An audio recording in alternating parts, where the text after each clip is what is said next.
If you're looking for a laptop, and specifically a gaming laptop for 2021, I'm going to tell you why this is almost the best option you can get.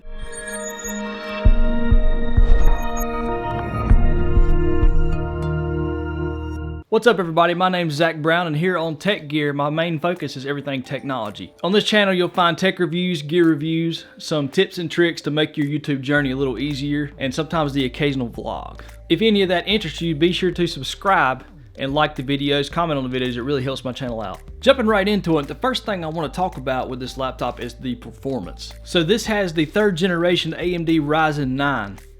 It's a 4900HS processor, which is actually the 2020 model processor. It's clocked at 3 GHz and it delivers the ultimate performance in elite gaming and content creation. This is an 8-core processor running the new Zen 2 architecture. It can handle gaming, intensive image and video editing, and streaming and recording at the same time. This unit has 16 GB of RAM and is expandable to 24, and I'll explain that later on in the video. It has a 1 TB PCIe SSD, which is very fast and really aids in putting games on your hard drive or intensive applications. It makes them run extremely fast. And this particular model is equipped with a GeForce RTX 2060 Max-Q. Now, one of the most important parts to me, and more than likely you, is what this costs. Right now, any website you pretty much look at it on, it's going for $11.99, and that's with a discount from what it was MSRP. But for $1,200, you're getting a heck of a laptop right here. Now, moving on to the display, this is a 14-inch energy efficient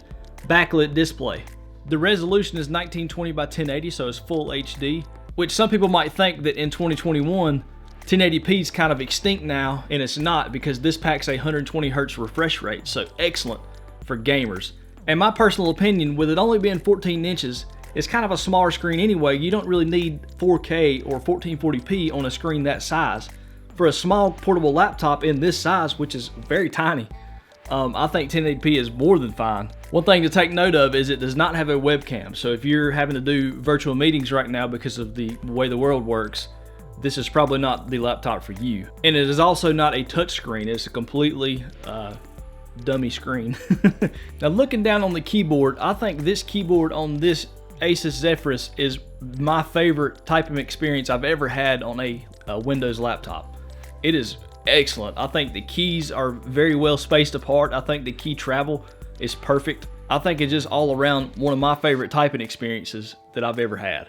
Here's what that looks like and the sound of the keystrokes.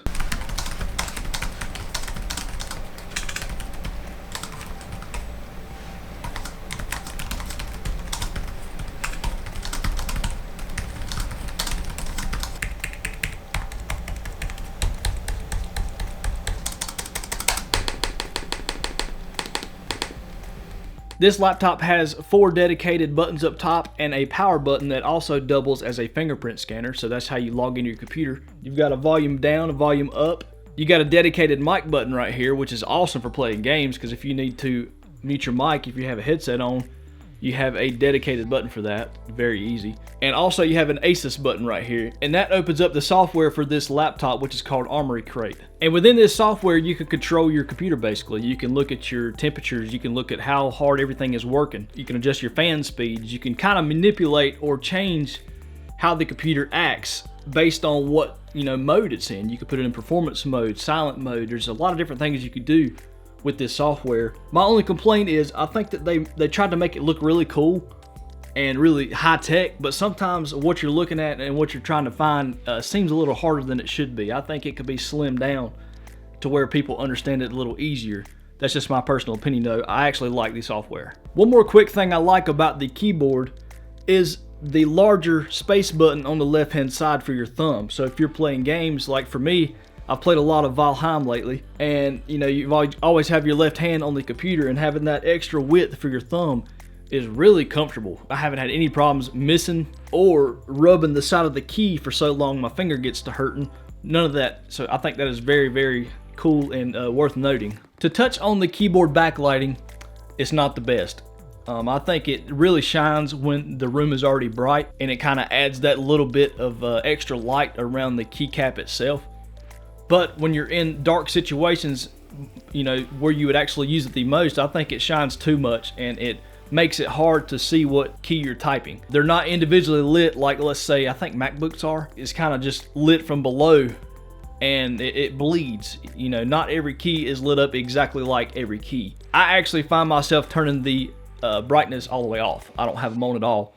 And at night, you would actually think it would be hard to see, but with the screen brightness shining down on the light colored kind of silver, it's easier to read. So I don't use the backlight at all at night. Now moving down to the trackpad, it's excellent. It's probably, again, one of the best trackpads I've used on a Windows laptop. Very, very nice. The only thing that I'm not really used to is the size, because the Apple ones are so much bigger. Almost to a point now where it's too big, your palm's laying on it while you type. But this is very good. It is a glass trackpad and it's very smooth. I really like it. Now this edition I have is called the Moonlight White edition, and the build quality of it is actually really good. The top is the only part that is the Moonlight White, and the rest is made out of magnesium alloy. The whole thing weighs about 3.5 pounds, and it's only 0.7 inches thick. So a very thin notebook for what it packs inside. The amount of power this thing has, it is an excellent size. For one, portability, and for two, for a gaming laptop, very impressive. I think it's a really comfortable laptop as far as the size goes. I don't have any issues with it while typing. I don't have like the sharp cut that you get kind of in your wrist right here while typing for long periods of time or gaming for long periods of time. I think it's really executed very well and has a really good build quality. And for those of you who care, yes, this does pass the one-handed open test. It doesn't move at all. Moving on to the port selection of this laptop, you actually get a lot of good ones compared to some other brands who are not putting hardly any on them. On the right-hand side, you get two USB 3s. You get a USB-C port and a Kensington lock, and also one of the fan vents is over here. Now on the left side of the laptop, you get another fan exhaust, you get your power input, you get a HDMI 2.0, another USB-C which could also be used to charge the laptop just at a slower pace, and a headphone jack. Now flip this thing over and you can remove the back plate to reveal the hardware inside. You can take it apart with just a few screws and it reveals a red PCB. You have your single SSD PCIe 2. Now the Wi-Fi card is right below that SSD, and it's Wi-Fi 6 and also supports Bluetooth 5. There's only a single slot of user serviceable RAM. Now like I mentioned before in the video, you can exchange this RAM for another stick, but 8 GB of it is soldered onto the motherboard. So you can only switch out the other 8 GB. So this is a 16 GB version, but you can only alter 8 of it.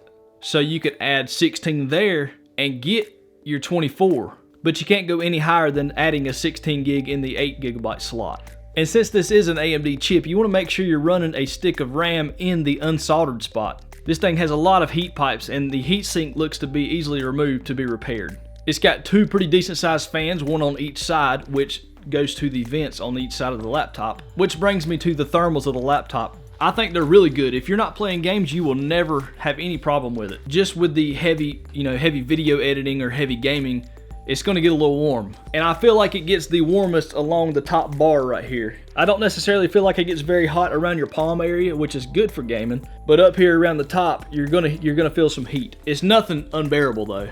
Now this thing has 4 speakers in it at 2.5 watts apiece. You got 2 on the top and 2 on the bottom.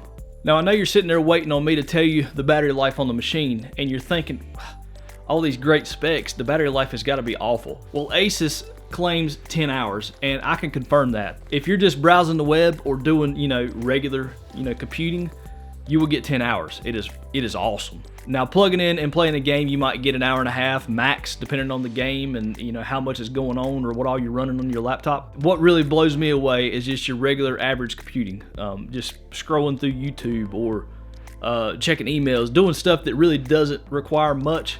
You can get excellent battery life out of this, almost comparable to like a MacBook. And it's all powered by a 76 watt-hour battery, which is charged through the plug on the side. The power brick itself is 180 watts and is not actually that big. It's pretty manageable. It's not a humongous brick, and I really like that. As mentioned earlier, it can also be charged via USB-C on the left-hand side of the computer. So on the power input side, you could charge with USB-C with a 65 watt USB charger. Now keep in mind that will not give you full power. It will not allow you to run games the proper way or as efficient as you would the actual DC power, because that's a lot larger power brick and system. But if you're in a pickle and you don't have your charger but you do have a USB cord, you can power the laptop enough to do other tasks. You're just not going to be able to use it to its full potential. So Zach, what do you think about this laptop? Is it for me? Well, if you're in the market for a Windows laptop for an excellent price and very high performance internals, I promise you this is the best option. There are other things to consider, but you're more than likely going to have to spend more than what you're going to spend on this device. Another thing to think about is if 14 inches is enough. You may want to go to a 15-inch computer, so it depends on what you want, what works for you. It's got excellent battery life. The gaming experience is very, very nice and fluid with the 120 hertz screen. One of my favorite things about it is just very comfortable. It's a good size. I don't have any complaints with how it feels while I'm using it. And most of all is it's got the Zen 2 architecture with the Ryzen 4900 processor.